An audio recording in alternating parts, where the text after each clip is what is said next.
ओम शांति।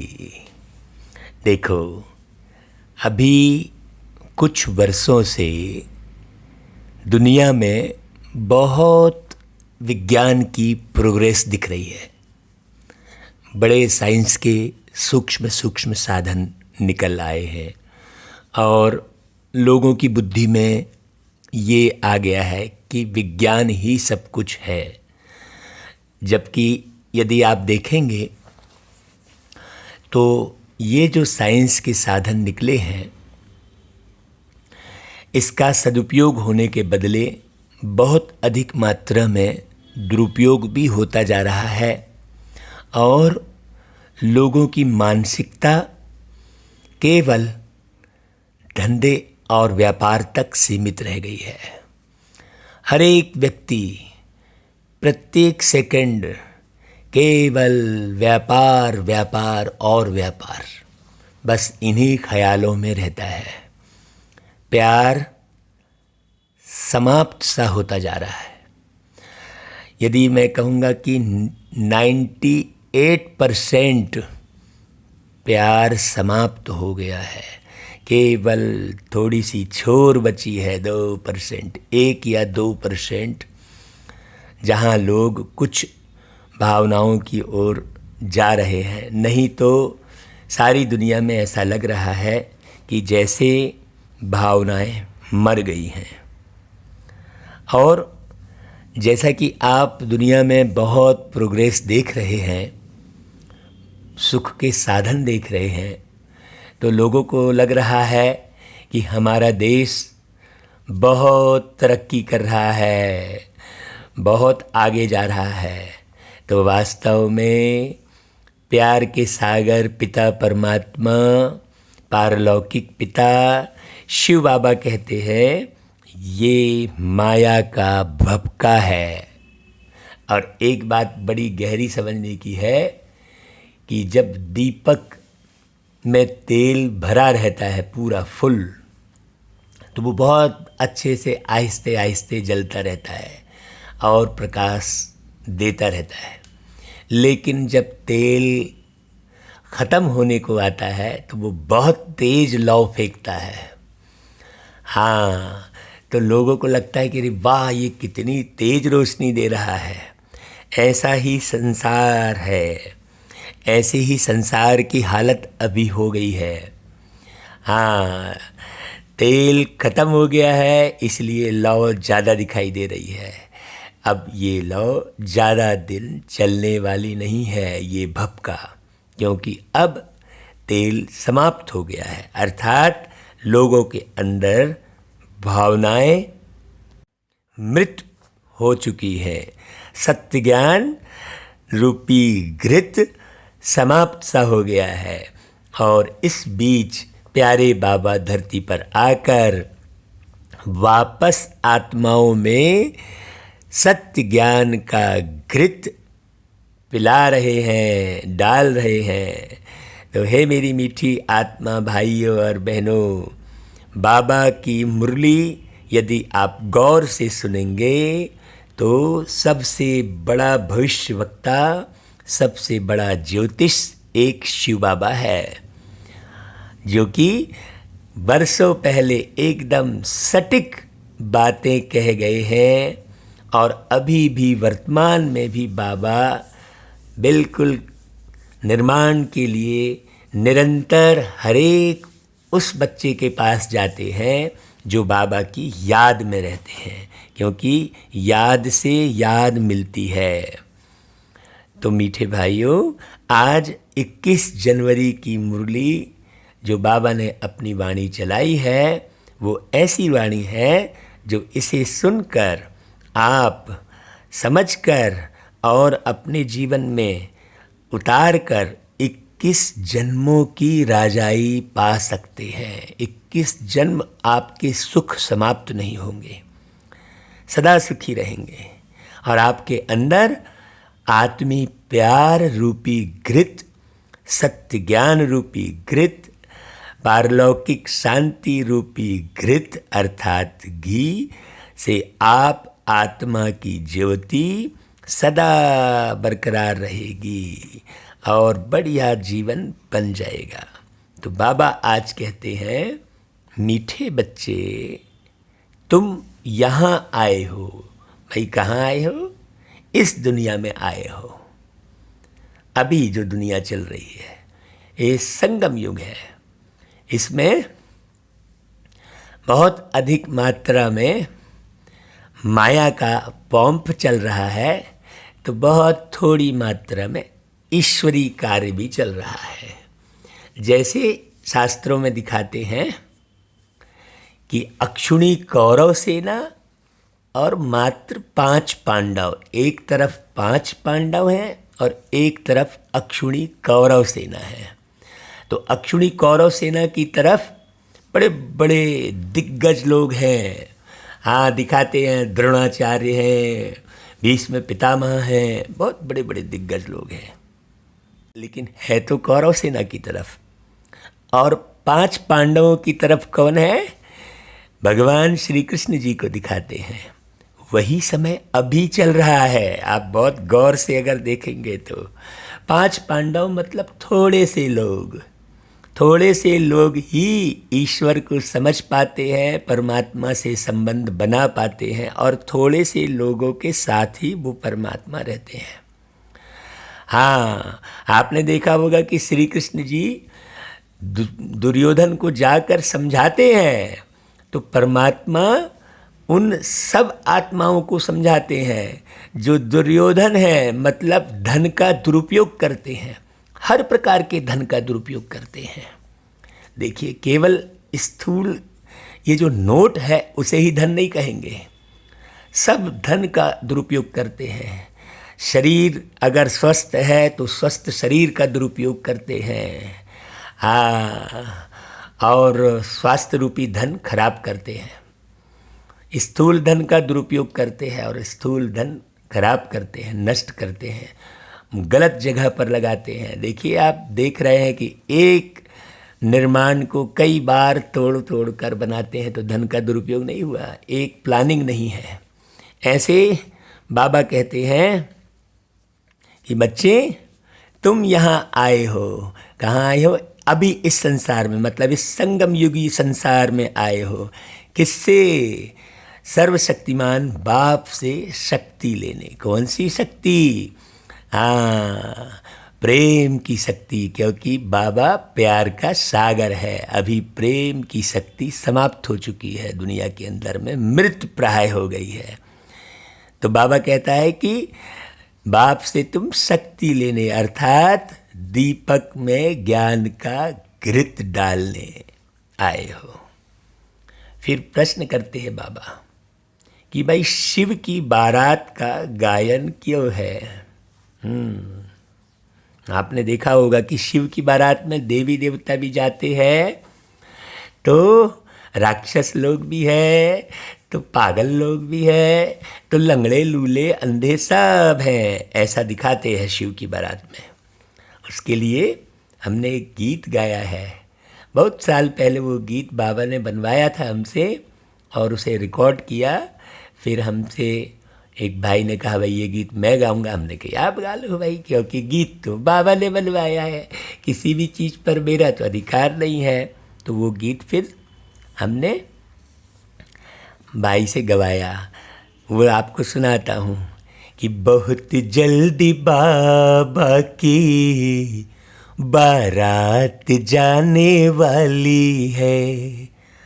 ओ साथी बनोगे या साथी बनोगे या बनोगे बाराती, बहुत जल्दी बाबा की बारात जाने वाली है। अब इसमें आगे पूरा गीत है, इसे आप सुनिएगा। इसमें दुल्हन बनोगे या बनोगे सारथी, सजनी बनोगे या बनोगे घराती, ऐसा करके पूरा गीत बाबा ने बनवाया था। तो ये शिव की बारात का गायन क्यों है भाई? क्योंकि शिव बाबा जब वापस जाते हैं तो सभी आत्माओं का झुंड उनके पीछे पीछे भाग कर जाता है। देखो, उसमें सब प्रकार के लोग होते हैं। हाँ, जिन्होंने दिव्य गुण धारण किए हैं संगम युग में बाबा से, वो भी होते हैं। हाँ, और जो शिव की सजनी बनी होती है वो तो बिल्कुल शिव के साथ रहती है। और बाराती में कौन होते हैं? भूत प्रेत लूले लंगड़े, ये सब बाराती होते हैं। हाँ, और देवी देवता घराती होते हैं। ये बड़ी गहरी बात है। तो अब बताओ, शिव की बारात में आप साथी बनोगे या बनोगे बाराती? हाँ, हम जब प्रोग्राम करने जाते हैं तो हम ये गीत गाकर लोगों से हाथ उठवाते हैं। अब कहते हैं भाई शिव की बारात में कौन कौन चलेगा, तो सब हाथ उठा देते हैं। देखो, जबकि उन्होंने भक्ति में सुना है कि बारात में लूले लंगड़े अंधे और भूत प्रेत सब जाते हैं, ऐसा। तो हम फिर पूछते हैं, क्यों भाई आप बाराती बनोगे तो क्या भूत प्रेत हो क्या? तब फिर झेप जाते हैं, बोले नहीं नहीं, हम तो साथी बनेंगे। तो साथी जो बनेगा वो बाबा की मुरली को निरंतर सुनता रहेगा, क्योंकि बाबा की वाणी अर्थात बाबा की जो बातचीत है वो मुरली में है। मुरली सुनना अर्थात बाबा से बातचीत करते रहना। तो भाई बातचीत कौन करेगा? दूर रहकर तो बातचीत नहीं कर सकता, साथ में बाजू में बैठकर ही बातचीत करेगा ना। तो बारात में फिर साथी बनना भाई। तो बाबा कहता है कि मूल वतन में भी आत्माओं का मनारा, मनारा अर्थात छत्ता लग जाता है। तुम पवित्र बनने वाले बच्चे बाप के साथ साथ जाते हो।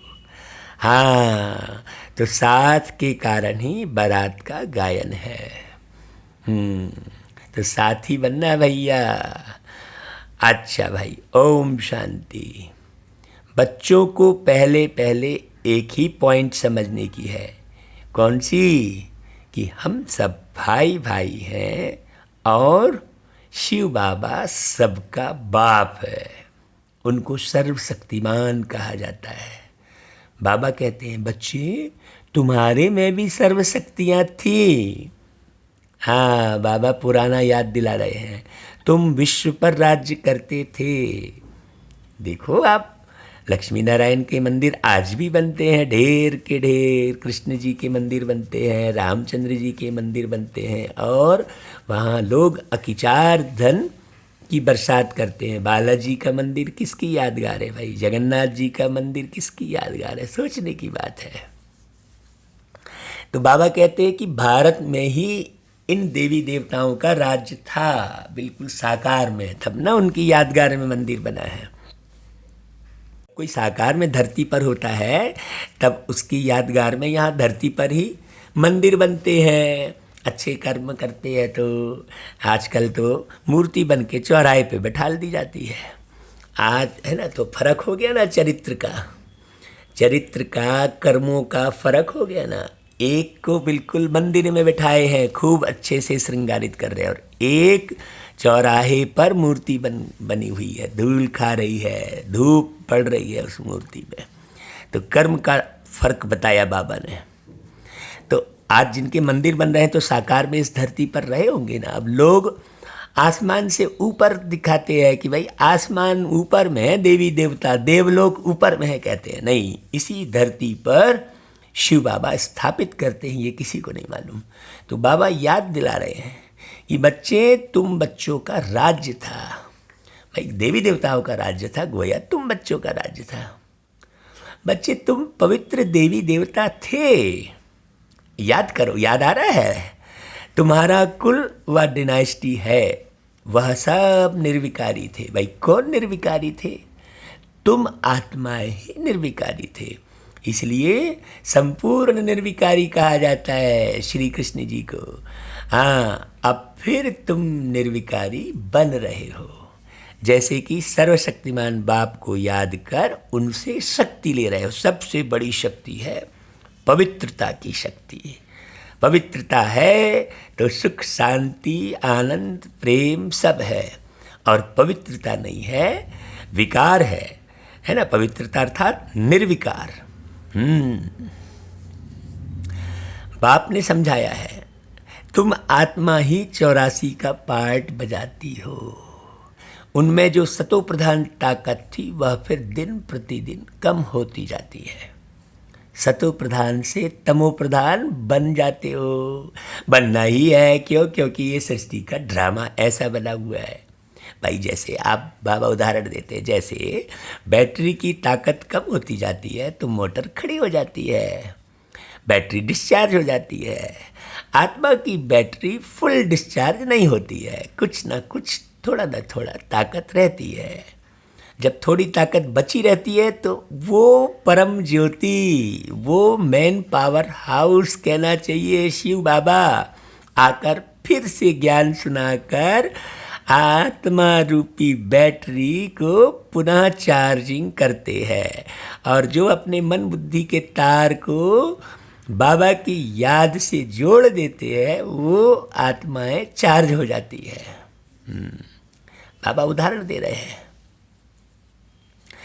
जैसे कोई मरता है तो दीपक जलाते हैं, उसमें घृत डालते रहते हैं कि ज्योति बुझ ना जाए। बैटरी की ताकत कम होती है तो फिर चार्ज करने रखते हैं।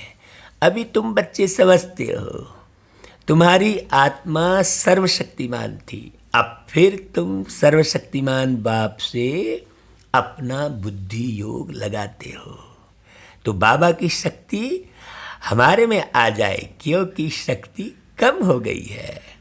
हाँ भाई, सबसे बड़ी कौन सी शक्ति कम हो गई है? पवित्रता की शक्ति कम हो गई है, इसलिए सोचने समझने की भी शक्ति कम हो गई है। सोचने समझने की ताकत ही नहीं। अरे भाई, मैं नहीं इतना सोच सकता भाई जितना आप सोच रहे हो, ऐसा बोलते हैं लोग। अरे भाई, मुझे समझ में नहीं आता, मेरे से नहीं बात करो, ऐसा बोलते हैं लोग। क्यों? क्योंकि उस बेचारी आत्मा में सोचने समझने की ताकत कम हो गई है। जैसे कोई बहुत बीमार पड़ता है ना तो बोल भी नहीं सकता, सोच भी नहीं सकता। हाँ, क्यों? क्योंकि वो निरंतर बीमारी को ही सोच रहा है, कैसे ठीक हो, कब ठीक हो, है ना भाई? ऐसा ही आत्मा भी विषय विकारों की बीमारी से कमज़ोर हो गई है।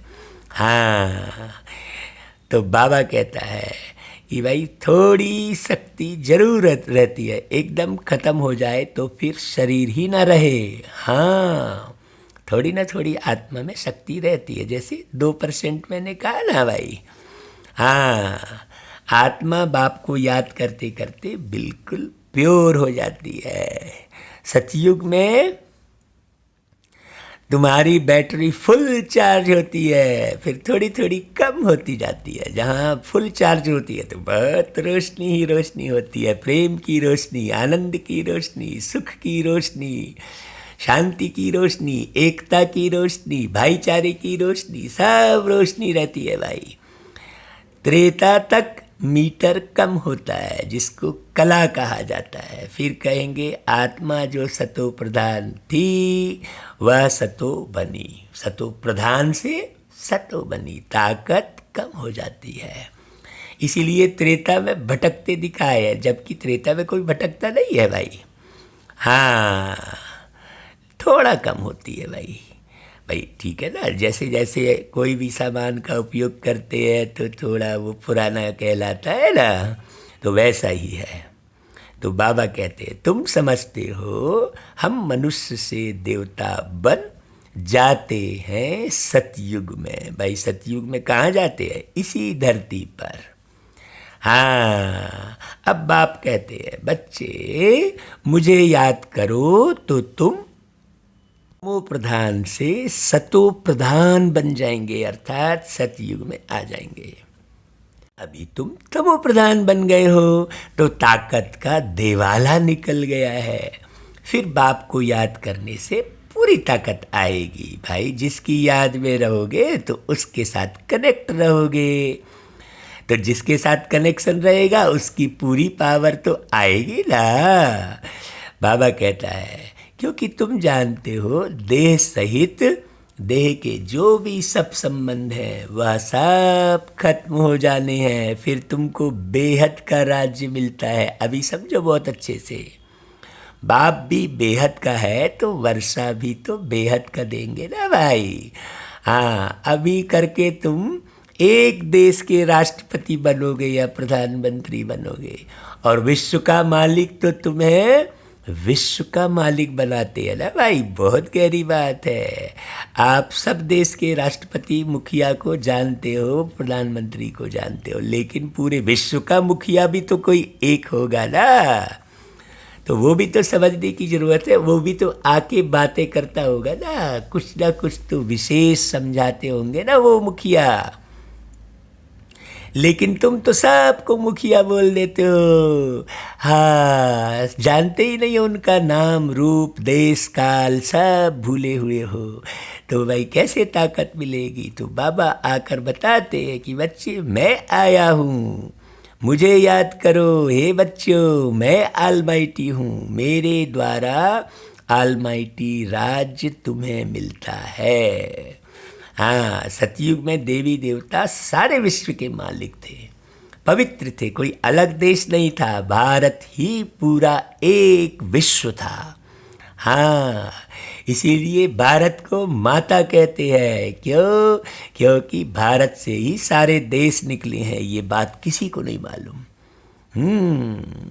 यहाँ से ही सब गए हैं, भारत से ही सब गए हैं। तो फिर विदेशी क्यों बोलते हो भाई? कोई भी विदेशी नहीं है, सब अपने भाई है, क्योंकि धरती तो एक ही है भाई। हाँ, सागर भी कहाँ पर है? धरती में ही तो है। अब सागर बीच में आ गया तो दूसरा देश कह दिया? नहीं भाई, आसमान भी तो एक है, तो एक धरती एक आसमान, सूर्य भी तो एक ही है, चंद्रमा भी एक ही है, तो फिर हम कहाँ अलग अलग हुए? तो ये अनेकता की जो भावना है वो बहुत दुखदाई है। इसलिए बाबा सबका मालिक एक आकर सब धर्म को, सब जाति को, सब देश को एक करते हैं। हाँ, ये बड़ी गहरी बात है। इसलिए फिर पूरा विश्व भारत कहलाता है, फिर कोई अलग देश नहीं। तो फिर तुम जो अच्छा पुरुषार्थ करते हैं वो पूरे देश अर्थात सब देश को मिलाकर एक विश्व जो बन जाता है, तो उस विश्व का एक मालिक साकार में होता है, वो है लक्ष्मी नारायण। तो अभी नर ऐसा कर्म करे जो नारायण बने, और नारी ऐसा लक्ष्य रखे अपने लक्ष्मण रेखा से पार ना हो, तो वो लक्ष्मी बने। बड़ी गहरी बात है। इसलिए भक्ति में दिखाया है कि सीता ही लक्ष्मी है, लक्ष्मी ही सीता है, ऐसा। लेकिन इसका गहन गंभीर जो रहस्य है वो तो बाबा राजयोग में ही सिखाते हैं। राजयोग मतलब रहस्यों को खोलने वाला ज्ञान।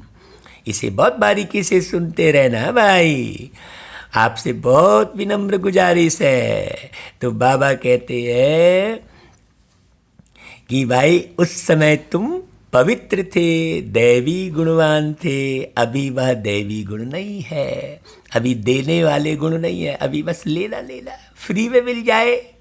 हाँ, ये फ्री में मिलने वाली बड़ी समस्या पैदा हो चुकी है। गवर्नमेंट भी वो अपने वोट के चक्कर में फ्री बांटने का कार्य करती है। नहीं नहीं, फ्री वाली कोई बात नहीं। व्यक्ति स्वयं मजबूत बने और सब कुछ स्वयं प्राप्त करे। बाबा फ्री को बिल्कुल भी नहीं पसंद करते हैं। लोग कहते हैं ईश्वर की मर्जी के बिना पत्ता नहीं हिलता, जबकि ईश्वर की मर्जी का तो पता ही नहीं है लोगों को। पत्ता हिलने वाली तो बात ही नहीं है कि भाई ईश्वर की क्या मर्जी है। बाबा क्या पढ़ाते हैं? ईश्वर की ये मर्जी ही नहीं है कि इस प्रकार की सरकार चले कि किसी को फ्री मिले और कोई जो है दुख पाता रहे। ऐसा भेदभाव वाली बात ना रहे। हाँ, कि भाई 33% वाला ऊंचा पद पा रहा है, कि एकदम उल्टी गंगा बह रही है कहते हैं, और पूरा जो फर्स्ट डिवीज़न मेरिट में आया है वो बिल्कुल चौकीदार की नौकरी भी नहीं मिल रही है उसको। तो कितना विरोधाभास है देखो इस दुनिया के अंदर में। बाबा आके पूरा चेंज करते हैं। ये जो विनाश सामने जो खड़ा है ना, वो पूरा कल्याणकारी है। हाँ, लेकिन पहले बाबा निर्माण करते हैं कि हे आत्माओं, आओ और सुन लो, और बैटरी पूरी जो डिस्चार्ज होने लगी है, अब फिर से अपनी बैटरी चार्ज कर लो। हाँ, तो बाबा कहते हैं सबकी बैटरी पूरी डिस्चार्ज होने लगी है, फिर अब बैटरी भरती है। सिवाय परमपिता परमात्मा के साथ योग लगाने के बैटरी चार्ज नहीं हो सकती। हाँ, एक ही पावर है, वह बाप ही एवर प्योर है। यहाँ सब इम्प्योर है। जब प्योर रहते हैं तो बैटरी चार्ज रहती है। तो अब बाप समझाते हैं एक को ही याद करना है। हाँ, ऊंचते ऊंच है भगवान, बाकी सब है रचना। रचना से रचना को कभी वर्षा नहीं मिलता। क्रिएटर तो एक ही है, वह है बेहद का बाप, बाकी तो सब है हद के। हाँ भाई, किसी एक बाप को ज़्यादा करके भाई 2 4 10 20 बच्चे होंगे, लेकिन बेहद के बाप का तो पूरा विश्व, पूरा मांडवा ही बेहद के बाप का है भाई। बेहद के बाप को याद करने से बेहद की बादशाही मिलती है। तो बच्चों को दिल अंदर समझना चाहिए, हमारे लिए बाबा नई दुनिया स्वर्ग की स्थापना कर रहे हैं। ड्रामा प्लान अनुसार स्वर्ग की स्थापना हो रही है, कोई माने या न माने। तुम जानते हो सतयुग आने वाला है। सतयुग में होता ही है सदा सुख। वह कैसे मिलता है? बाप बैठ समझाते हैं, भाई मामे कम याद करो, मैं एवर प्योर हूँ। ऐसा कोई बोलेगा क्या? मैं एवर प्योर हूँ, सोचो। बाबा कहते हैं मैं कभी मनुष्य तन, हाँ, मैं जन्म नहीं लेता, हाँ, मनुष्य तन का आधार लेता हूँ, बस ये बोलते हैं बाबा। ना मैं देवी तन में जन्म लेता और ना मैं मनुष्य तन में जन्म लेता हूँ, अर्थात मैं जन्म मरण में नहीं आता हूँ। ऐसा कोई बोल सकता है क्या भाई? सोचने की बात है। हाँ, तो इसलिए शिव के कोई बाप नहीं दिखाए हैं, श्री कृष्ण जी के तो बाप दिखाए हैं, श्री रामचंद्र जी के माँ बाप दिखाए हैं, लेकिन शिव बाबा के कोई माँ बाप नहीं है, क्योंकि सबका बाप अर्थात सबका मालिक तो एक ही शिव है। तो बाबा कहते हैं कि देखो, जब यह तन 60 वर्ष की वानप्रस्थ अवस्था में होता है, तब मैं इनके तन में आता हूँ। भाई किसी बच्चे के तन में थोड़ी आएंगे, अनुभवी आत्मा के तन में आएंगे ना। यही पूरा सतो प्रधान से तमो प्रधान बना है। एक बड़ी बारीक बात है। हाँ, पूरा सतो प्रधान कौन? भगवान कहते हैं जिन्हें, श्री कृष्ण, वो पूरे सतो प्रधान। अभी कई लोग कहते हैं भाई आप तो श्री कृष्ण जी की ग्लानि करते हो। नहीं भाई, श्री कृष्ण जी की ग्लानि क्यों करेंगे? क्योंकि श्री कृष्ण जी जैसा बच्चा इस दुनिया में दूसरा तो कोई नहीं है। लेकिन वो कैसे चक्र घूमकर कहाँ पर आकर है, अभी बताओ। आप जानते हो तो भाई श्री कृष्ण जी हैं कहाँ पर? अभी बताओ आप। श्री कृष्ण रटते तो हो, लेकिन कहाँ है भाई? तुम तो उन्हें कण कण में व्याप्त कह देते हो। कितनी उल्टी बात है, कितना उल्टा ज्ञान सुनते हैं देखो लोग। बाबा यहाँ पर आकर पूरा क्लियर कर रहे हैं कि भाई वही आत्मा तमो प्रधान बना है। हाँ, इसलिए तो तुम श्याम और फिर सुंदर कहते हो। तुम श्याम अवस्था में आते हो और इसलिए श्याम सुंदर कहते हो। भाई श्याम से सुंदर बनने की प्रक्रिया कौन सिखाते हैं? वो है शिव बाबा। और लोग तो शिव बाबा को, शिवलिंग को भी काला बना देते हैं। क्यों? काली बुद्धि, इसलिए सब मूर्ति भी काली, और शिव बाबा के लिंग को भी काला बना देते हैं। कितने अंधकार में है, कितने तमो प्रधान है, कुछ ज्ञान है ही नहीं। बाबा कहते हैं नंबर 1 ऊंचते ऊंच भगवान, फिर है सूक्ष्म वतनवासी ब्रह्मा विष्णु शंकर, जिसका साक्षात्कार होता है।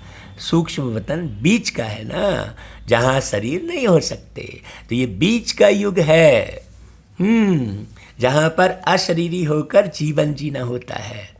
ये बीच का युग संगम युग है, इसे कोई नहीं जानता। 4 युगों का तो सब जानेंगे, लेकिन संगम युग इस सूक्ष्म वतन को कोई नहीं जानता।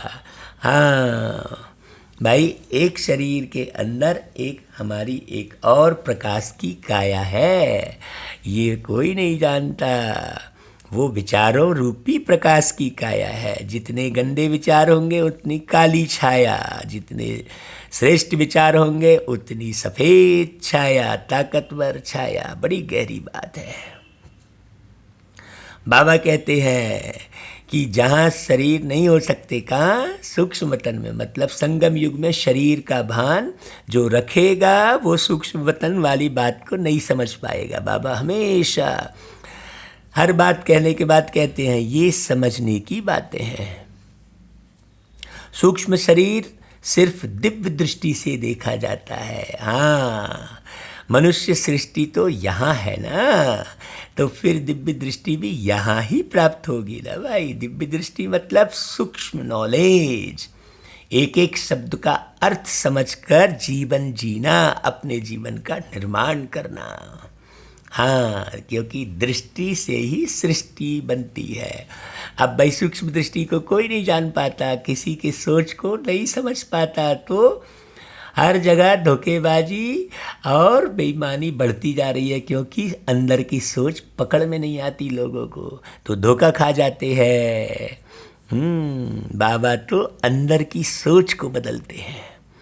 हाँ, आपने वो गीत सुना होगा ना भाई, जैसा सोचोगे तुम वैसा बन जाओगे। बाबा ने इस गीत को हमारी आवाज़ में भी रिकॉर्ड करवाया भाई, बहुत खुशी की बात है। आप सुनना ये गीत पूरा।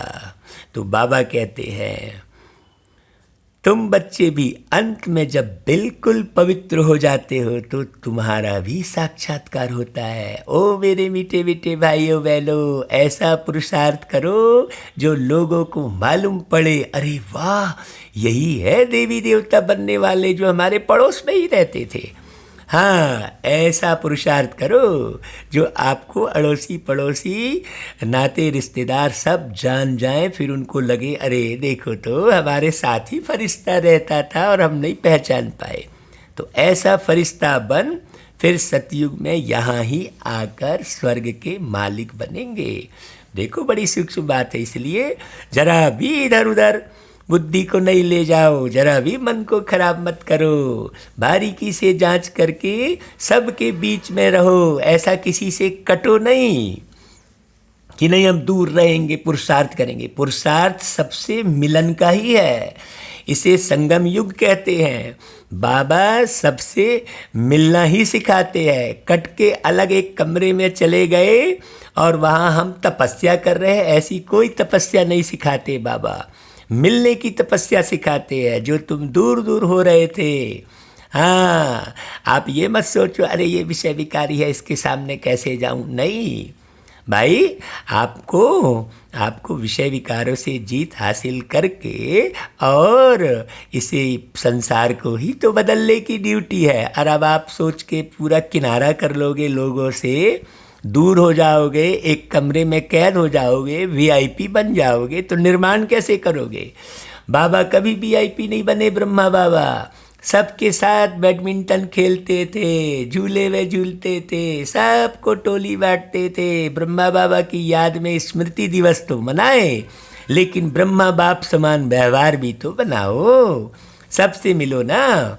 आपके दरवाजे पर कोई आया तो ओम शांति बोलने तो बाहर निकलो, नहीं तो कई जगह तो भैया अंदर ही घुसे हैं। 60-70 लोग पहुंच गए तो भी बाहर नहीं निकल रहे, बोले हमको समय नहीं, हम तपस्या कर रहे। नहीं, ऐसी कोई तपस्या नहीं है, मिलन ही तपस्या है। हाँ, सबसे मिलना, बहुत प्यार से मिलना, स्नेह से मिलना। हाँ भाई, वहाँ परख लो, अच्छे से परखने की शक्ति तो धारण कर लो, तो तुम्हें मालूम पड़ जाएगा। अभी देखो बाबा के लिए एक कहानी भी है ना, ब्रह्मा बाबा के लिए, कि उनको मारने के लिए 2 लोग आए थे। हाँ, सुपारी लिए थे, कहते हैं ठेका लिए थे मारने का, और बाबा को मालूम पड़ गया था, फिर भी मिले ना उनसे, और कितने प्यार से बोले आओ बच्चे आओ बैठो। तो देखो उनके विचार ही बदल गए। क्यों? तुम्हारी भावना श्रेष्ठ होगी तो कुवृत्ति वाला भी सुवृत्ति में बदल जाएगा। अपनी वृत्ति का परिवर्तन करो। हाँ, मुख्य तपस्या यही है। शरीर से अलग एक कमरे में कैद हो जाना ये बिल्कुल रॉन्ग है। आप सबके साथ मिलकर बैठो, सबके साथ मिलकर रहो, सबको बहुत प्यार लुटाओ। ज्ञान सुनाने लगते हो ढेर सारा, अरे पहले प्यार तो लुटाओ बाबा का, रूहानी प्यार लुटाओ, रूहानी दृष्टि से देखो, आत्मा बिंदु को देखो, आत्मा ज्योति को देखो। हम एक ही घर में रहते थे परम धाम में, ऐसा देखकर बात करो ना, फिर देखो कैसे नई सेवा होगी। सेवा सेवा चिल्लाते हो, लेकिन सेवा की विधि जो बाबा बताते हैं उसे तो समझ ही नहीं पाते हो। तो मेरे मीठे भाइयों बहनों, जो भी बाबा के बच्चे बने हो, बड़े बारीक पुरुषार्थ को समझो। पुरुषार्थ क्या है? सबसे मिलकर रहना।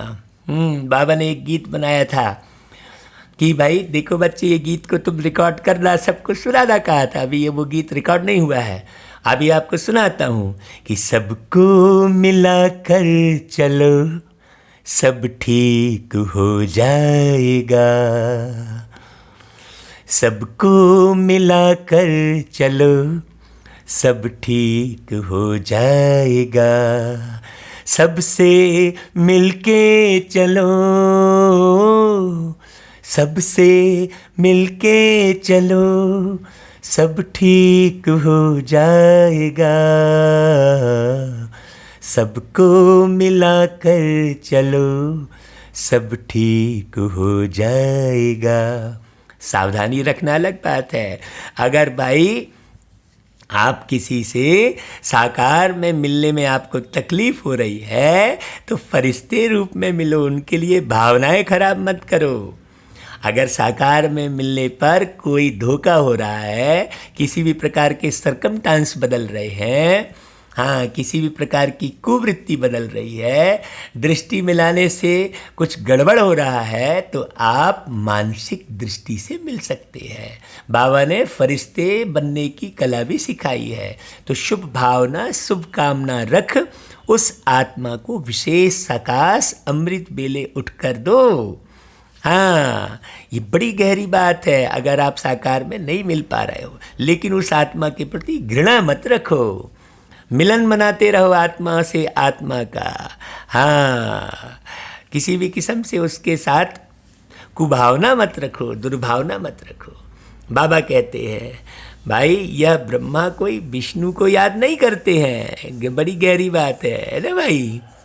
यह भी शिव बाबा को याद करते हैं, मतलब शिव बाबा सबसे प्यार करते हैं, सबके लिए शुभ भावना रखते हैं। तो शिव बाबा को याद करते हैं मतलब शिव बाबा के सारे गुण अपने जीवन में उतारते हैं और शिव बाबा के समान सबसे व्यवहार करते हैं और फिर विष्णु बनते हैं। तब फिर अणु मात्र भी विष नहीं रह जाता, विष्णु बन जाते हैं। तो यह समझना चाहिए ना भाई, इन्होंने राज्य कैसे पाया? लड़ाई आदि तो कुछ भी होती नहीं। देवताएं हिंसा कैसे करेंगे? अब लोगों ने तो देवताओं को भी हिंसक बता दिया। अब हिंसा करने वाले की पूजा कैसे करते हो भाई? अगर उन्होंने हिंसा की तो हिंसा करने वाले की कोई पूजा करेगा क्या? नहीं, हिंसा की कोई बात नहीं है।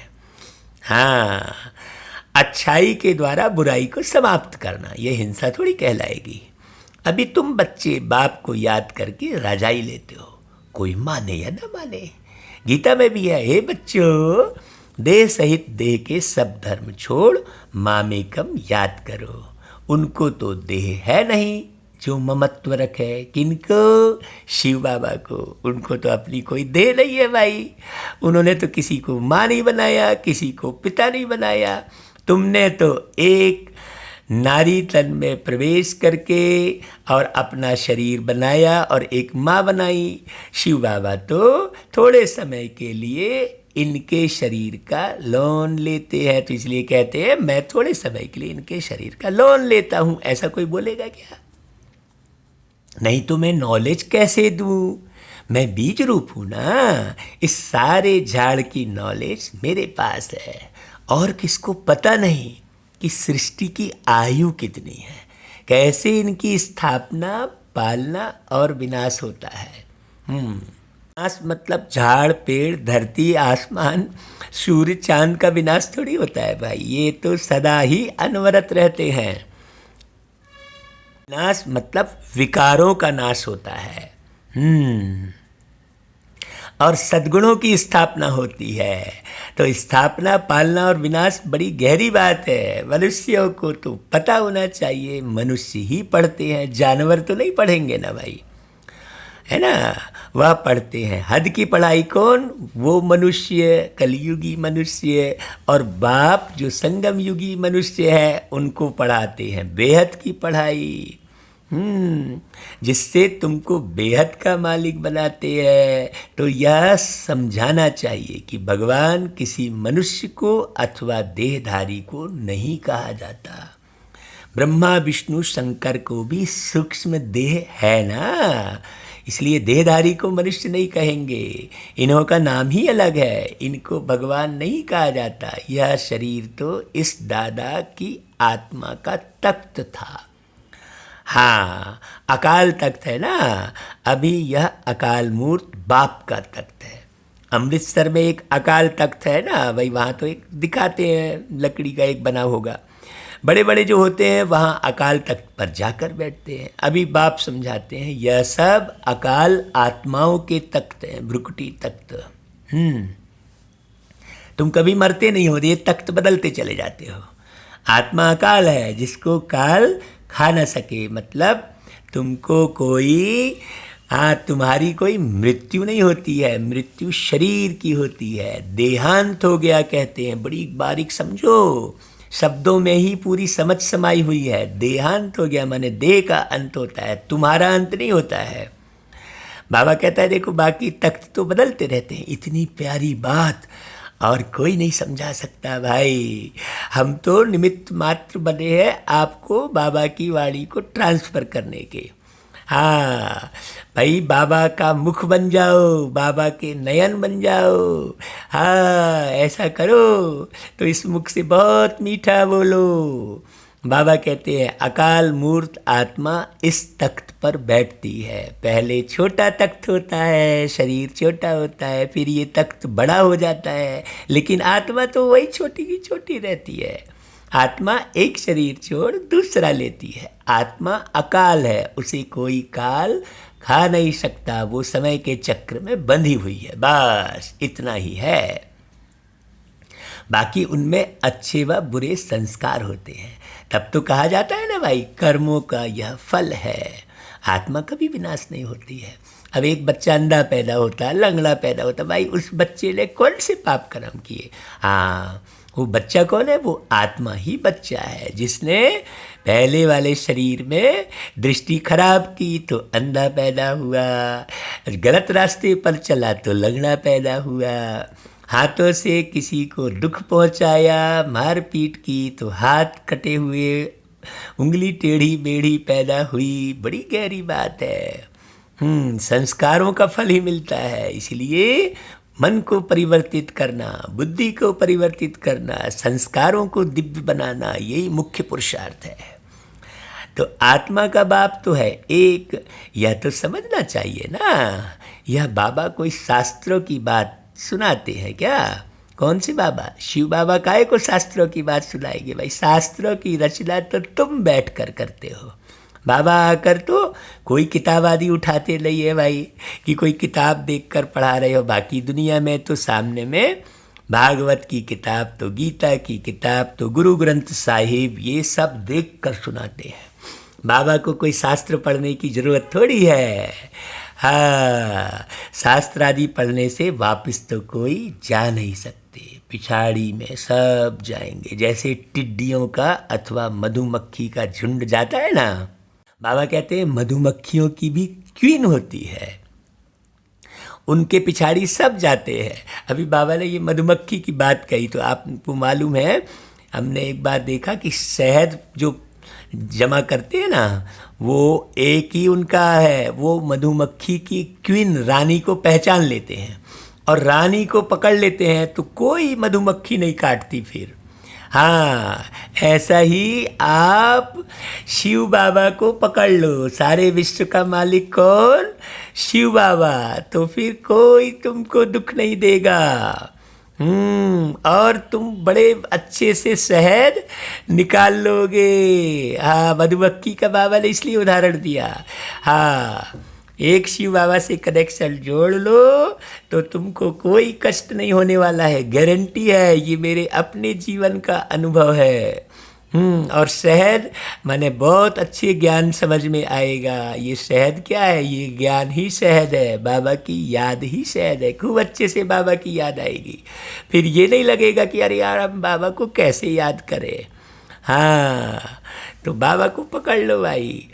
तो बाबा कहते हैं देखा कि मधुमक्खी की कीमिन होती है, उनके पिछाड़ी सब जाते हैं। तो बाप भी जब जाएंगे तो उनके पिछाड़ी सब आत्माएं जाएंगी। वहाँ मूल वतन में जैसे सब आत्माओं का मनारा माने छत्ता है, जैसे मधुमक्खियों का छत्ता होता है, यहाँ फिर है मनुष्यों का झुंड। तो यह झुंड भी एक दिन भागना है। अभी वो समय आ रहा है धीरे धीरे। देख रहे हो आप परिवर्तन। हाँ, 2020 में देखा सबको शिक्षा मिल गई, लेकिन अभी भी लोगों का घमंड, पैसों की हवस अभी भी समाप्त नहीं हुई है। समझे नहीं है लोग। कितने घर मकान ऐसा ही धूल खाते जर्जर होते पड़े रहते हैं, लेकिन वो मकान का मालिक इतना स्वार्थी कि ना तो किसी को किराए पे देता है, ना उस मकान को बेचता है, ना खुद रहता है। इसलिए शास्त्रों में वर्णन है कि खाए दुष्ट ना खान दे, मतलब दुष्ट आत्माओं का प्रतीक है। हाँ, धन मिल गया तो वो बर्बाद होता रहे लेकिन किसी के काम ना आए, ऐसा है। तो देखो बाबा सबको फिर एक साथ ले जाते हैं। बाप आकर सब आत्माओं को ले जाते हैं। शिव की बारात कहा जाता है ना, बच्चे कहो अथवा सजनिया कहो, बाप आकर बच्चों को पढ़ाकर याद की यात्रा सिखलाते हैं। अभी तो तुम भगवान की याद में रहते ही नहीं हो। कोई भी एक नाम ले लिए रट रहे, उसको याद थोड़ी कहेंगे। आप अपनी माँ को याद करते हो तो क्या नाम रट के याद करते हो? आप अपने पिताजी को याद करते हो तो क्या कोई माला जप के याद करते हो? याद की यात्रा ही अलग है। अच्छे से समझते हो, संबंध बनाते हो। ऐसा ही ईश्वर को कुछ भी मान लेना, क्या संबंध अच्छे से बन पाएगा? कण कण में मान लेना, जानवर के रूप में भगवान को देख लेना, ये कोई अच्छी बात है क्या? सोचने की बात है। बाबा कहते हैं पवित्र बनने बगैर तो आत्मा जा नहीं सकती। जब पवित्र बन जाएगी तब पहले पहले शांति धाम जाएगी। अब बहुत लोग बोलते हैं कि सब लोग तो ज्ञान में आएंगे नहीं, फिर कैसे पवित्र बनेंगे? अरे भाई, जब सारा विनाश होगा तो उनकी बुद्धि से सब हट जाएगी हवस। जो मकान सड़ रहा है, जल रहा है, उसको दे नहीं रहे हैं। हाँ, लेकिन जब सब ध्वस्त होगा तो बुद्धि से सब हट जाएगा। अरे अब तो कुछ नहीं बचा, तो बुद्धि में कुछ भी बात नहीं रहेगी। हाँ, विनाश जब एक साथ होगा, इसलिए तो विनाश निश्चित है। हाँ, अनाज खाने लायक नहीं रहेगा, सड़ जाएगा पूरा। ऐसा समय आ रहा है, इसलिए बच्चे जल्दी जल्दी स्वयं का निर्माण कर लो। बाबा कहते हैं जब पवित्र बन जाएगी तो पहले पहले शांति धाम जाएगी, वहाँ जाकर सब निवास करते हैं, वहाँ से फिर धीरे धीरे आते रहते हैं, वृद्धि होती रहती है। तो बाबा कहते हैं भाई तुम ही पहले पहले भागेंगे बाप के पिछाड़ी। क्यों? क्योंकि तुम निरंतर बाबा की मुरली सुन रहे हो, बाबा की याद में हो, तो बाप के साथ साथ तुम भागेंगे। तुम्हारा बाप के साथ अथवा सजनियों का साजन के साथ योग है। हाँ, फिर पीछे पीछे सब आएंगे। राजधानी बननी है ना, सब इकट्ठे नहीं आते हैं। वहाँ सब आत्माओं की दुनिया है। बाबा जहाँ रहते हैं वहाँ की बात तो बताएंगे ना भाई। हाँ, जैसे आप जहाँ रहते हैं वहाँ के बारे में पूरा जानते हैं। परम धाम में बाबा पूरे 5000 साल रहते हैं भाई। आखिरी में इस धरती पर आते हैं जब पूरा बिगड़ने को हो जाता है, तो वहाँ से फिर नंबरवार आते हैं सब लोग। झाड़ धीरे धीरे वृद्धि को पाता है। पहले पहले तो है आदि सनातन देवी देवता धर्म, उसके बारे में कोई नहीं जानता। जो बाप स्थापन करते हैं अभी। पहले पहले हमको बाबा क्या करते हैं, अच्छे आचरण सिखाकर हमें ब्राह्मण बनाते हैं। ब्राह्मण मतलब पूरे ब्रह्मांड के लिए आचरण बनाते हैं, जो पूरे ब्रह्मांड को सुख पहुंचाए, ऐसा आचरण। प्रजापिता ब्रह्मा है ना, प्रजा में फिर भाई बहन हो जाते हैं। ब्रह्मा कुमार और कुमारियाँ ढेर हैं, जरूर निश्चय बुद्धि होंगे, तब तो इतने ढेर हुए हैं ना। हाँ, ब्राह्मण कितने होंगे, कच्चे व पक्के। कोई तो 99 मार्क्स लेते हैं और कोई 10 मार्क्स लेते हैं, तो गोया कच्चे ठहरे ना। देखो बाबा का इशारा कितना गहरा है। कोई 99 मार्क्स लेते हैं कह रहे हैं, मतलब 1% कमी रह ही जाती है। उसको भक्ति मार्ग में दिखाया है, युधिष्ठिर के साथ कुत्ता भी जा रहा है स्वर्ग में। इसका मतलब 1% कुछ ना कुछ कमी रह जाती है, लेकिन 99% बनते हैं, ये भी बाबा रिजल्ट सुना रहे हैं। और 10 मार्क्स भी लेते हैं, ये भी रिजल्ट सुना रहे हैं। बाबा कहते हैं कि तुम्हारे में भी जो पक्के हैं वह जरूर पहले आएंगे, कच्चे वाले पिछाड़ी में आएंगे। तो भाई मुरली केवल सुनो मत, ये चेक करो कि कितने % में बने हो। मुरली को बार बार रिपीट सुनो और सुनकर समझो। हाँ, कच्चे हो कि पक्के हो। हाँ, पक्के हो जाओगे तो कलयुगी झाड़ से अपने आप बिना कोशिश किए अलग हो जाओगे। फिर मेहनत नहीं रहेगी। जब कोई फल पक जाता है तो अपने आप उस झाड़ से अलग हो जाता है। तो पक जाओगे तो कलयुगी झाड़ से अपने आप अलग हो जाओगे, मेहनत नहीं करना पड़ेगी। तो बाबा कहते हैं यह पाठधारियों की दुनिया है जो फिरती रहती है, सतयुग त्रेता द्वापर ऐसा, और फिर यह आ जाता है पुरुषोत्तम संगम युग। यह अभी बाप ने बताया है। पहले तो हम उल्टा ही समझते आए कि कल्प की आयु लाखों वर्ष है। अभी बाप ने बताया अरे यह तो पूरा 5000 वर्ष का ही सिर्फ चक्र है। हाँ, आधा कल्प है राम राज्य अर्थात 2500 साल, और आधा कल्प है रावण का राज्य अर्थात 2500 साल। भाई राम का राज्य मतलब कोई पार्टिकुलर ऐसा शरीर धनुष बाण पकड़ा हुआ राम की बात नहीं कर रहे बाबा। राम का मतलब गुणवानों का राज्य, और रावण का राज्य मतलब दुर्गुणी लोगों का राज्य। यहाँ पर किसी व्यक्ति विशेष की बात नहीं कर रहे बाबा। लाखों वर्ष का कल्प होता तो आधा आधा भी हो ना सके। दुख और सुख की यह दुनिया बनी हुई है। यह बेहद की नॉलेज बेहद के बाप से मिलती है। शिव बाबा के शरीर का कोई नाम नहीं है। यह शरीर तो इस दादा का है, बाबा कहाँ है भाई। बाबा ने थोड़े समय के लिए लोन लिया है। आते हैं बोलते हैं चले जाते हैं, फिर आते हैं बोलते हैं चले जाते हैं। बाबा कहते हैं, कौन से बाबा? शिव बाबा कहते हैं हमको मुख तो चाहिए ना भाई। हाँ, यहाँ भी गौमुख बनाया हुआ है। अब उन्होंने क्या कर दिया, गौमुख दिखा दिया। पहाड़ी से पानी तो जहाँ तहाँ आता है, या फिर गौ का मुख बना दिया है। यहाँ भाई वहीं माउंट आबू में भी गौमुख बना है, उससे पानी आता है, उनको गंगा जल समझ लेते हैं। अब बताओ गंगा फिर कहाँ से आई?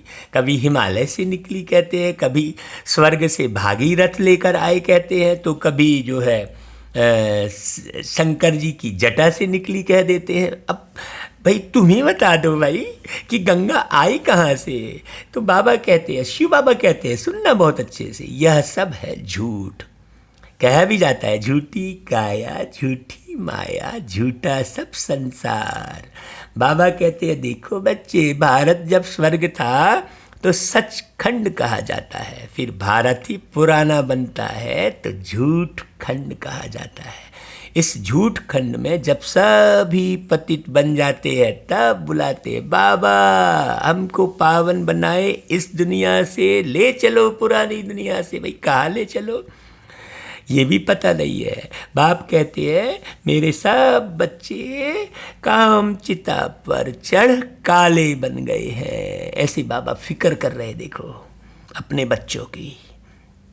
बाप बच्चों को बैठ कहते हैं तुम तो स्वर्ग के मालिक थे ना, स्मृति आई है ना भाई। अब कोई जो नहीं समझता है तो अपने कुल का नहीं है भाई। हाँ, वो हमको उल्टा सीधा कहे तो कोई बात नहीं भाई, तुम हमारे कुल को मत पसंद करो, मत आओ तुम हमारे कुल में, अगर तुमको हमारी बातें पसंद नहीं आ रही है तो।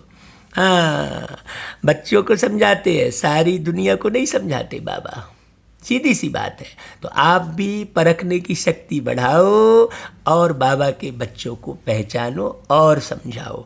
बाकी बल्क में सबको संदेश तो देना ही है।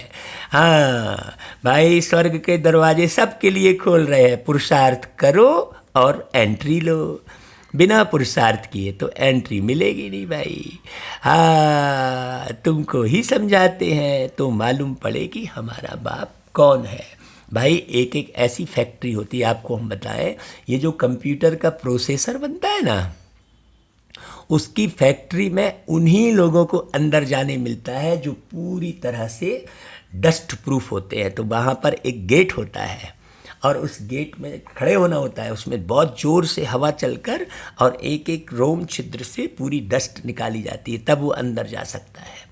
वैसे ही स्वर्ग में भी बिल्कुल प्योर आत्माएं ही आती हैं, जरा भी इम्प्योर रहेंगी तो नहीं आएंगी। इस दुनिया को कहा जाता है फॉरेस्ट ऑफ थॉर्न्स, मतलब कांटों का जंगल।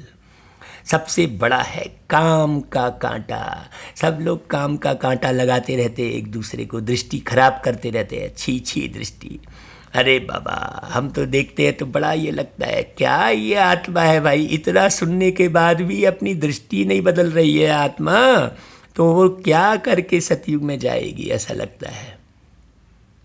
बाबा कहते हैं भल यहाँ भगत भी बहुत है, वेजिटेरियन है, परंतु ऐसे नहीं कि विकार में नहीं जाते हैं। ऐसे तो बहुत बाल ब्रह्मचारी भी रहते हैं, छोटेपन से ही कब छीछी खाना आदि नहीं खाते हैं। सन्यासी भी कहते हैं ना निर्विकारी बनो। भाई प्रत्येक संत ऋषि मुनि की जो है ब्रह्मचर्य व्रत वाली किताबें निकली हुई हैं। भाई बजरंगबली भी तो ब्रह्मचारी ही कहलाते हैं, श्री कृष्ण जी भी तो ब्रह्मचारी ही कहलाते हैं। अब आप बजरंगबली की पूजा कर रहे हो और ब्रह्मचारी की बात को नहीं समझ रहे हो तो काहे की पूजा है, काहे के तुम फॉलोअर्स हो भाई। तुम श्री कृष्ण जी की पूजा भक्ति कर रहे हो और श्री कृष्ण जी बाल ब्रह्मचारी कहलाते हैं, तो फिर तुम अगर ब्रह्मचारी पने का जो है फॉलो नहीं कर रहे हो तो फिर काहे कि तुम कृष्ण भक्त हो। सोचने की बात है, बस यूं ही हवा हवाई। कृष्ण जी तो कितने महान, कितने ऊंच, तो कम से कम कृष्ण के समान ही बन जाते। चलो शिव बाबा को नहीं जानते तो कृष्ण जी को ही तो अच्छे से जान लो। तो बाबा कहते भाई सन्यासी भी तो कहते हैं निर्विकारी बनो। वह हद का सन्यास मनुष्य कराते हैं, दूसरे जन्म में फिर गृहस्थी के पास जन्म ले, फिर घर बार छोड़ चले जाते हैं। सतयुग में यह कृष्ण आदि देवताएं कभी घर बार छोड़ते हैं क्या? नहीं, तो उन्हों का है हद का सन्यास और अभी तुम्हारा है बेहद का सन्यास। सारी दुनिया का, संबंधियों आदि का भी सन्यास करते हो। तुम्हारे लिए अब स्वर्ग की स्थापना हो रही है, तुम्हारी बुद्धि स्वर्ग तरफ ही जाएगी। हाँ, तो शिव बाबा को ही याद करना है। बेहद का बाप कहते मुझे याद करो, मन मना भव, मध्याजी भव, तो तुम देवता बन जाएंगे। यह वही गीता का एपिसोड है। संगम युग भी है। बाबा कहते हैं मैं संगम पर ही सुनाता हूँ। राजयोग जरूर आगे जन्म में संगम पर ही सीखे होंगे। भाई सतयुग के पहले संगम युग, ये किसी को नहीं मालूम। अब यह है पुरुषोत्तम संगम युग, जबकि हम ऐसे तमो प्रधान से सतो प्रधान बनते हैं। तो इस समय की कितनी वैल्यू रखनी चाहिए भाई। हमको तो लगता है, मैं अपना अनुभव सुनाता हूँ, कि एक सेकंड भी वेस्ट मत जाए इधर उधर की झरमुई बातों में। ज़रा भी मैं अपना एक सेकंड भी वेस्ट नहीं करना चाहता भाई। क्यों? क्योंकि एक सेकंड वेस्ट किए मतलब एक साल खराब कर दिए, एक वर्ष। आपको बता दूँ, बहुत समय का टेंशन देना, खूब पढ़ाई पढ़ना, खूब बाबा की याद में रहना, बस निरंतर पढ़ाई पढ़ते रहो, निरंतर मुरली सुनते रहो और कुछ मत बुद्धि में इधर उधर ले जाओ, क्या करे कैसा करे। बार बार मुरली सुनोगे, जितनी बार मुरली सुनोगे उतनी बार नई बात समझ में आएगी। तो बाबा कहते हैं हर एक बात अच्छी रीति समझकर निश्चय करनी चाहिए। ऐसा नहीं इसने बोल दिया वो हाँ ऐसा हाँ मुंडी हिला दिए, ऐसा नहीं करो। एक एक बात अच्छी रीति समझकर निश्चय करो कि भाई क्या है, यही सही है कि नहीं है। यह कोई मनुष्य थोड़ी कहते हैं, यह है श्रीमत, अर्थात श्रेष्ठ ते श्रेष्ठ मत भगवान की। बाकी सब है मनुष्य मत। मनुष्य मत से गिरते आते हो, अब श्रीमत से तुम चढ़ते हो। बाप मनुष्य से देवता बना देते हैं। दैवी मत स्वर्गवासी की है और वह है नरकवासी मनुष्य मत, जिसको रावण मत कहा जाता है। रावण राज्य भी कोई कम नहीं है, सारी दुनिया पर रावण का राज्य है। भाई रावण के राज्य में भी सोने की लंका दिखाते हैं ना, लेकिन लोगों को ये नहीं मालूम है यह बेहद की लंका है जिस पर रावण का राज्य है। फिर देवताओं का पवित्र राज्य होगा। ये रावण का राज्य पूरा खलास करने राम इस धरती पर आए हैं। बड़ी गहरी बात है। अभी तुम मंदिर मस्जिद के झगड़े में पड़े हुए हो, नहीं भाई निकलो बाहर वहाँ से। वो राम इस धरती पर आ चुका है। हाँ, राम राज्य की स्थापना हो रही है। राम माने कोई भवन की स्थापना, कोई मंदिर की स्थापना नहीं, सबके मन की स्थापना हो रही है। सबके मन के अंदर जो गड़बड़ सड़बड़ है उसको बाबा ठीक कर रहे हैं। तो स्वयं राम जो है हर एक के मन में मंदिर का निर्माण कर रहे हैं। इसे अच्छे से समझो भैया। हाँ, कहीं कुछ बात समझ में ना आ रही हो तो हमको माफ़ कर देना भाई। हाँ, लेकिन अच्छे से बहुत मीठा होकर सुनना समझना। वहाँ बहुत सुख होता है। स्वर्ग की कितनी महिमा है। कहते भी है स्वर्ग पधारा तो जरूर नर्क में था ना भाई। कोई भी गया शरीर छोड़ा तो कहते फलाना व्यक्ति स्वर्गवासी हो गया, तो फिर जरूर नर्कवासी रहा होगा। भाई रात होती है तब तो सुबेरा कहते हैं ना भाई। हेल से गया तो जरूर फिर हेल में ही आएगा ना। स्वर्ग अभी है कहाँ, यह बातें कोई शास्त्रों में नहीं है। अभी बाप तुम्हें सारी नॉलेज देते हैं। बैटरी भरती है माया, फिर लिंक क्या करती है, तोड़ देती है। तो भाई ये लिंक जो आपको मिल रही है यूट्यूब की लिंक, इसे तोड़ना नहीं, इसे सबको भेजकर इस लिंक के द्वारा सबको परमात्मा से जोड़ना। अच्छा भाई, फिर बाबा याद प्यार देते हैं। खूब बाबा को याद करो भाई, बाबा का प्यार पाओ। सारा दिन मुरली सुनो और बाबा का प्यार बटोरते रहो और बाबा को याद करते रहो। फिर धारणा के लिए सार, मन वचन कर्म से पवित्र बन आत्मा रूपी बैटरी को चार्ज करना है।